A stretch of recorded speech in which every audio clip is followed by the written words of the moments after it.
Hello. Okay sir. இன்னைக்கா sir?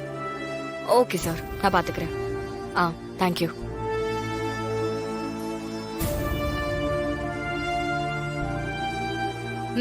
உள்ள வாங்க. Okay madam.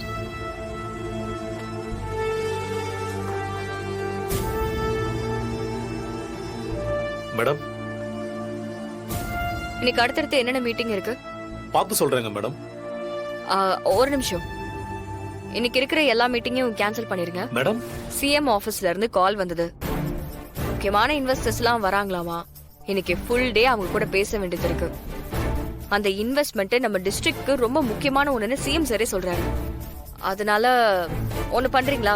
இன்னைக்கு இருக்கிற மீட்டிங் எல்லாத்தையுமே நாளைக்கு போஸ்ட்போன் பண்ணிக்கோங்க. மேடம், நாளைக்குன்னா ஏற்கனவே 10 மீட்டிங் ஷெட்யூல் பண்ணி வச்சிருக்கோம். இதுவும் சேர்த்து. சார், சிஎம் ஆபீஸ்ல இருந்து ஆர்டர் வந்திருக்கு. அது எப்படி நம்மளால டினை பண்ண முடியும்? முதல்ல போயிட்டு சொன்னதை செய்யுங்க சார். Okay madam.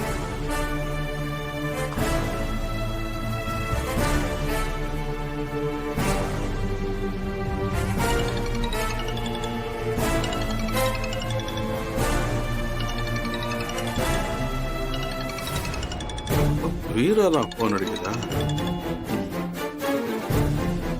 சொல்லுமா வீரா. எனக்கு வீட்டுக்கு வரதுக்கு கொஞ்சம் லேட் ஆகும். எவ்வளவு நேரமா? ஒரு 6 மணிக்கெல்லாம் வந்துருவியா? தெரியல, ஒருவேளை இன்னும் லேட் ஆகும் தான் நினைக்கிறேன். ஒரு இன்வெஸ்டர் மீட்டிங் இருக்குது.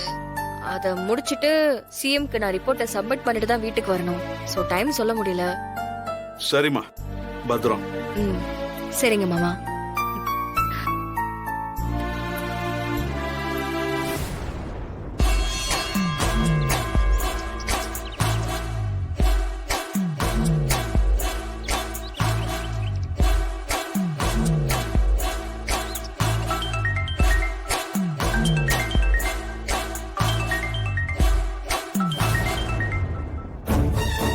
ஹலோ சார், நான் யாரு என்னெல்லாம் கேட்காதீங்க.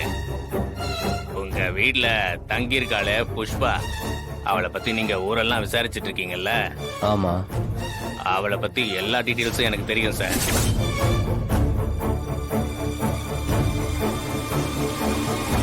அவ சாதாரண ஆள் இல்ல. நீங்க உடனே வந்தீங்கன்னா நான் நேர்ல எல்லாத்தையும் உங்களுக்கு சொல்றேன். எல்லா எவிடன்ஸையும் உங்ககிட்ட கொடுத்துட்றேன். நீங்க யார், எங்க இருந்து பேசுறீங்க? நான் உங்ககிட்ட பேசுற விஷயம் தெரிஞ்சாலே என் உயிருக்கு ஆபத்து. நீங்க விழுப்புரம் பஸ் ஸ்டாண்டுக்கு வந்துட்டு இந்த நம்பருக்கு கூப்பிடுங்க சார். சார், நான் வைக்கிறேன் சார். சரி சரி. ஃபோன் வச்சிட்டா.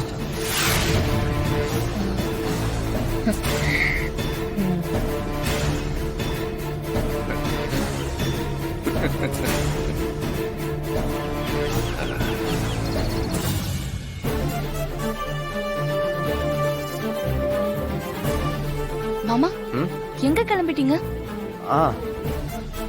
ஃப்ரெண்ட பார்க்க போறேன். பக்கத்துல தான், நான் வந்துடுறேன். என்னாச்சு? இல்ல மாமா, அக்காவும் ஆபீஸ் முடிச்சிட்டு வீட்டுக்கு வர லேட் ஆகும்னு சொன்னா. நீங்களும் வெளியே போயிட்டு வர லேட் ஆகும்னு சொல்றீங்க. அதான். ஒரு முக்கியமான வேலை. நான் வந்துடுறேன். நீ பத்திரமா இரு.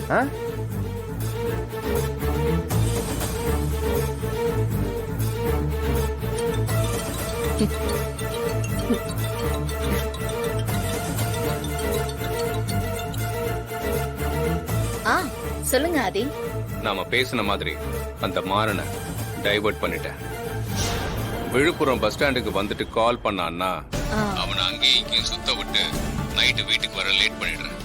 அதுக்குள்ள ஜோரா உன் வேலையை பாரு. சூப்பர்.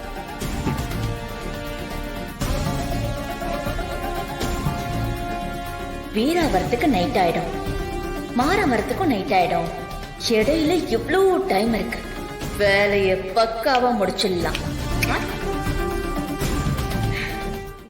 பொத்திக்கிட்டு வந்துரும். ஏய், யாரு கோவப்பட்டா? நான் போன்ல பிஸியா தானே இருந்துட்டு இருந்தேன். மாத்திரை உன்னை வந்து எடுத்துக்க சொன்னது ஒரு தப்பா? அதுக்கு இவ்வளவு பெரிய பிரச்சனை பண்ணிட்டு இருக்க? உன்ன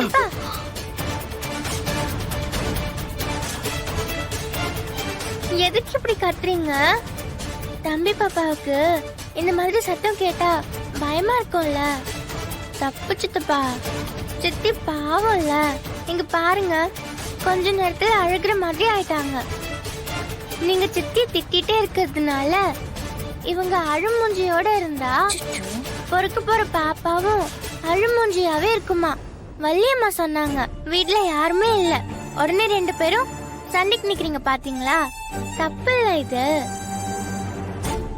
என்ன சித்தி, நீயாவது கோவப்படாம இருக்கலாம்ல. பாருடா குட்டி, ஒரு டேப்லெட் எடுத்து கொடுக்க சொன்னதுக்கு என்ன அந்த பேச்சு பேசுறாரு. ஏன் சித்தப்பா, சித்தி மாசமா இருக்கு, அதுக்கு மாத்திரை எடுத்து கொடுக்கறது உங்க கடமை தானே.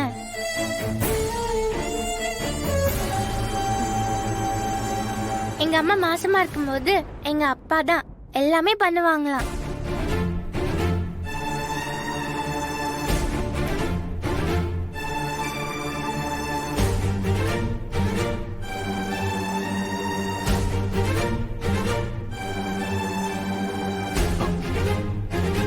சாரி பிருந்தா, நீ கோவப்பட்டா எனக்கு தான் கஷ்டம். பரவாயில்ல, நீங்க என்ன டென்ஷன்ல இருந்தீங்களோ அது தெரியாம நானும் போனை வாங்கி கட் பண்ணி விட்டுருக்க கூடாது. சாரி. பரவாயில்ல விடு. என்னடா இது, பெரிய கலவரம்னு பார்த்தா கொஞ்ச நேரத்துல சண்டையை முடிச்சு சமாதானம் ஆயிட்டாங்க. இந்த வீட்டு சண்டை மூட்டி விடுறது சாதாரண விஷயம் இல்ல போலயே. பாத்துக்கிறேன். இப்படிதான் இருக்கணும்.